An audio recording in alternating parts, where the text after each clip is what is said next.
Shalom, shalom, chers précieux frères, chers précieuses sœurs. Je vous salue tous partout où vous vous trouvez dans le nom plus glorieux de notre Seigneur et le Sauveur Jésus-Christ. Amen. Le Dieu de la Bible, le point central de notre adoration. Que Dieu vous bénisse tous partout où vous êtes.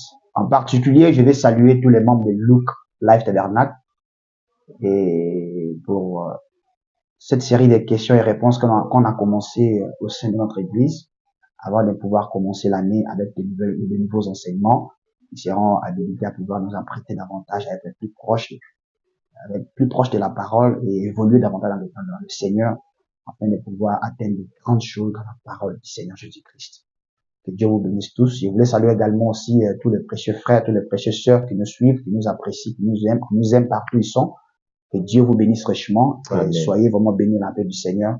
Nous vous aimons beaucoup et nous vous apprécions. Amen. Et nous savons que la loi de la représentation, nous faisons partie de la même famille, de la famille chrétienne, la famille du message. Que Dieu vous bénisse richement. Amen.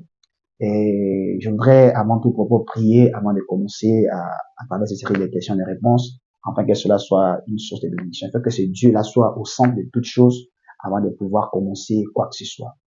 Bien-aimé Seigneur Jésus-Christ, nous te consacrons ce moment en tes mains.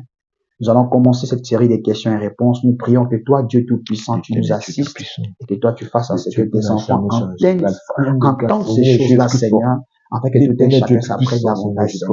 Nous avons voulu commencer la nouvelle année avec cette nouvelle série de questions et réponses afin de situer ton peuple sur les préoccupations qu'ils en ont, afin de pouvoir comprendre et puis continuer la marche de Dieu. Fais cela pour ta gloire. Change l'atmosphère au nom de Jésus-Christ, ainsi prié. Amen. Amen. Que Dieu vous bénisse richement. Comme je l'avais si bien dit, comme on l'avait si bien dit depuis le début, nous avons commencé cette série de questions-réponses avant de pouvoir démarrer la nouvelle année avec les enseignements qui auront lieu plus tard après avoir fini de traiter ces questions. On a voulu que l'année passée, c'est-à-dire tous les enseignements qui ont été apportés, les questions qui sont restées en suspense, que les fils et filles de Dieu de Luke Tabernacle qui veulent savoir, et peuvent poser des questions. Ils ont posé leurs questions. Nous avons répondu à plusieurs questions. Aujourd'hui, nous allons répondre à la cinquième question. Voilà pourquoi c'est pour faire une confidence afin que la personne comprenne de quoi il s'agit. Toutes Amen. Les questions méritent une réponse. Une question mérite une réponse. Une Amen. question mérite une réponse. Et je n'ai pas de réponse à vous donner physiquement. Il s'agit de prendre seulement la parole et de prendre le message des frères Branham, de prendre la Bible et le message des frères Branham, qui est la parole, et vous apporter la réponse à vos questions afin que Dieu vous remplisse la soif, mais la partie vide qui cherchait à comprendre ces sujets de cette préoccupation en question. Que Dieu vous bénisse richement. Amen.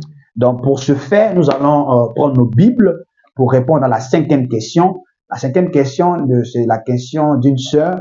Elle a posé pour savoir est-ce que nous pouvons manger des animaux impurs et tout ça, toutes ces choses-là. Donc, je vais répondre à cette question en prenant la Bible dans Hébreux chapitre 4, le verset 12. La Bible dit ceci. Car la parole de Dieu est vivante et efficace, plus tranchante qu'une épée quelconque à deux tranchants, pénétra jusqu'à partager âme et esprit, jointure et moelle, et elle juge les sentiments et les pensées du cœur.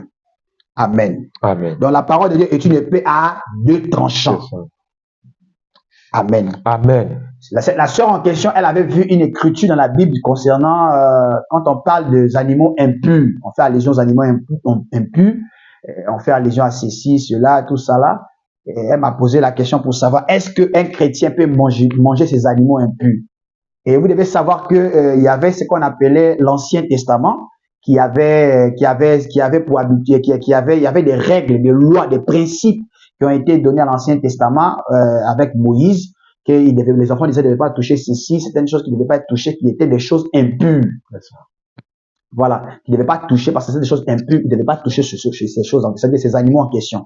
Mais plus tard, nous allons voir que c'était la parole. À ce temps-là, c'était la parole. Vous devez savoir une chose que, à ce temps-là, c'était la parole. C'est-à-dire que le fait qu'ils ne devaient pas toucher les choses impures, ils étaient censés à ne pas aussi toucher ces choses en question. Amen. Pourquoi s'ils touchaient ces choses à ce temps-là, c'était des croyants qui allaient contre la parole.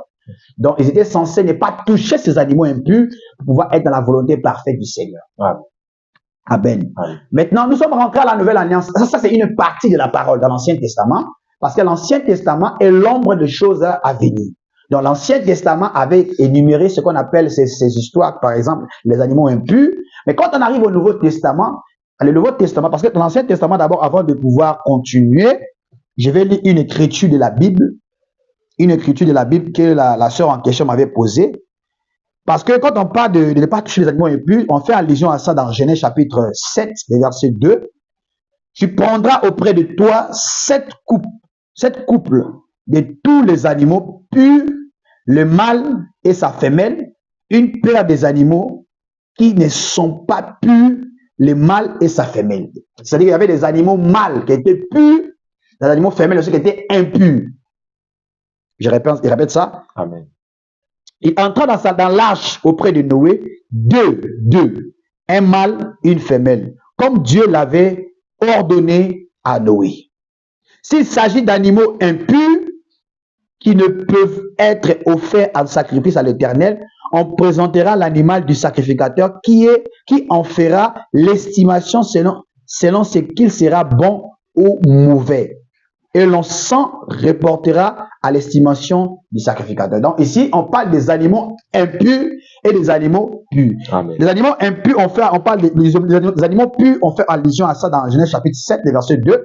C'est des animaux impurs, on fait allusion à ça lorsque dans Lévitique chapitre 27, verset 11 à verset 12. Amen. Ça, il y avait des animaux qui étaient purs et des animaux impurs. Amen. Dans les animaux impurs, on ne devait pas manger ces animaux impurs-là. Ça, c'est dans l'Ancien Testament, c'est l'ordre de l'Ancien Testament.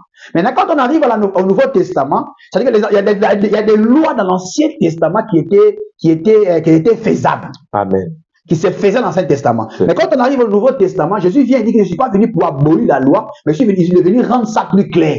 C'est-à-dire quoi? Quand il vient dans la Nouvelle Alliance, Jésus donne des instructions par rapport à la Nouvelle Alliance. C'est-à-dire que ce que les enfants d'Israël faisaient, tout ce qu'ils trouvaient impur, etc., dans la Nouvelle Alliance, c'est plus le cas. C'est ça. C'est-à-dire qu'il y a des lois dans l'Ancien Testament, dans le Nouveau Testament, ça ne se fait plus. Parce que là-bas, dans l'Ancien Testament, il dit que si tu convoites, tu as commis adultère. Et si tu as couché avec la femme de quelqu'un, tu as commis adultère. Encore, il vient dans le Nouveau Testament, il dit si tu convoites, ça veut dire que la parole se complète. Voilà pourquoi on dit que la parole est une épée à deux tranchants.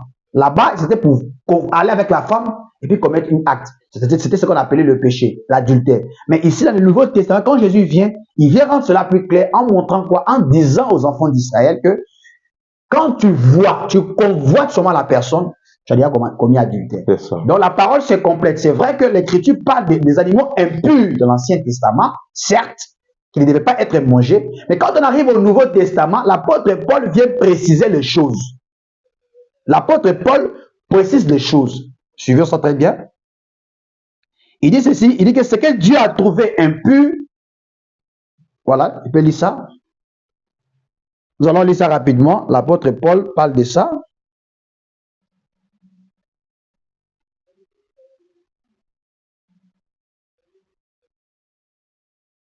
L'apôtre Paul parle de ça.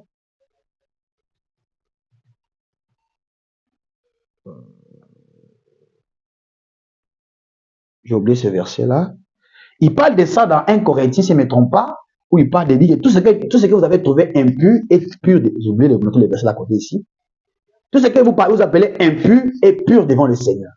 Tout ce qui est impur est pur devant le Seigneur. Parce que tout a été sanctifié. Amen. Donc tout a été sanctifié parce que dans la création, quand Dieu a créé tous les animaux, il n'avait pas créé des animaux impurs et des animaux impurs. C'était pas ça.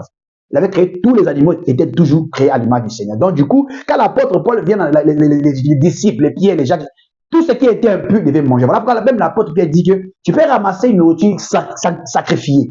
Tu pries sur la nourriture puis tu manges. Amen. Donc, les animaux impurs de l'Ancien Testament, quand on vient dans le Nouveau Testament ici, les lois ne peuvent plus exister ici parce que la grâce était déjà venue. Donc, quand la grâce vient par Jésus-Christ, tout a été déjà sanctifié. Amen. Donc, tout a été sanctifié. Ça sous-entend quoi? La nourriture, on peut manger toute la nourriture qu'on veut. Toute la nourriture sans exception. Parce que ce qui était interdit là-bas, quand Christ vient mourir à la croix, des lois de haut, ne pas toucher ceci, ne pas toucher ceci, c'est déjà fini. Parce qu'il y a des lois dans l'Ancien Testament qui ne peuvent plus exister. Ça n'existe plus dans le Nouveau Testament. Pourquoi? L'ancienne alliance, c'était l'ancienne chose, l'ombre des choses. C'était des choses qui parlaient des choses avant que les Messies ne viennent. Mais quand le Messie vient dans le Nouveau Testament, c'est une nouvelle alliance, avec une nouvelle dispensation, un nouveau un changement de dispensation pour montrer autre chose par rapport à ce qui se faisait dans l'Ancien Testament, pour montrer que les choses là ne peuvent plus exister ici. Parce que voilà pourquoi aujourd'hui, nous pouvons manger tout. Voilà pourquoi Paul dit que tout est sanctifié. Amen. Ce qui est trouvé impur devant les gens est trouvé pur devant Dieu. Ça, c'est Paul qui dit ça. Donc, aujourd'hui, en conclusion, nous pouvons tout manger sans exception. Au Pâques, au ceci, on doit tout manger. Amen. Parce qu'il n'y a pas de problème là-dessus. Donc, il n'y a pas de confusion, de contradictions sur ce point-là. Que Dieu vous bénisse richement. Amen. Amen. Ça, c'était la première question de la sœur. C'était pour dire que on peut tout manger. Je vais voir les versets, je ne sais pas où j'ai mis. J'avais une mise quelque part ici. Tout est déjà sanctifié. On peut manger sans avoir des problèmes. Et c'est pas ça qui bloque le salut de quelqu'un. C'est pas ça qui fait quoi que ce soit à quelqu'un. C'est une chose qu'on peut manger. Ce qui est trouvé impur chez les gens, devant Dieu, c'est pur. Amen. Que Dieu vous bénisse. Amen. Ça, c'était la première, la cinquième question. Maintenant, la sixième question était au niveau de la chevelure de la femme. La sœur a posé une question pour savoir est-ce qu'un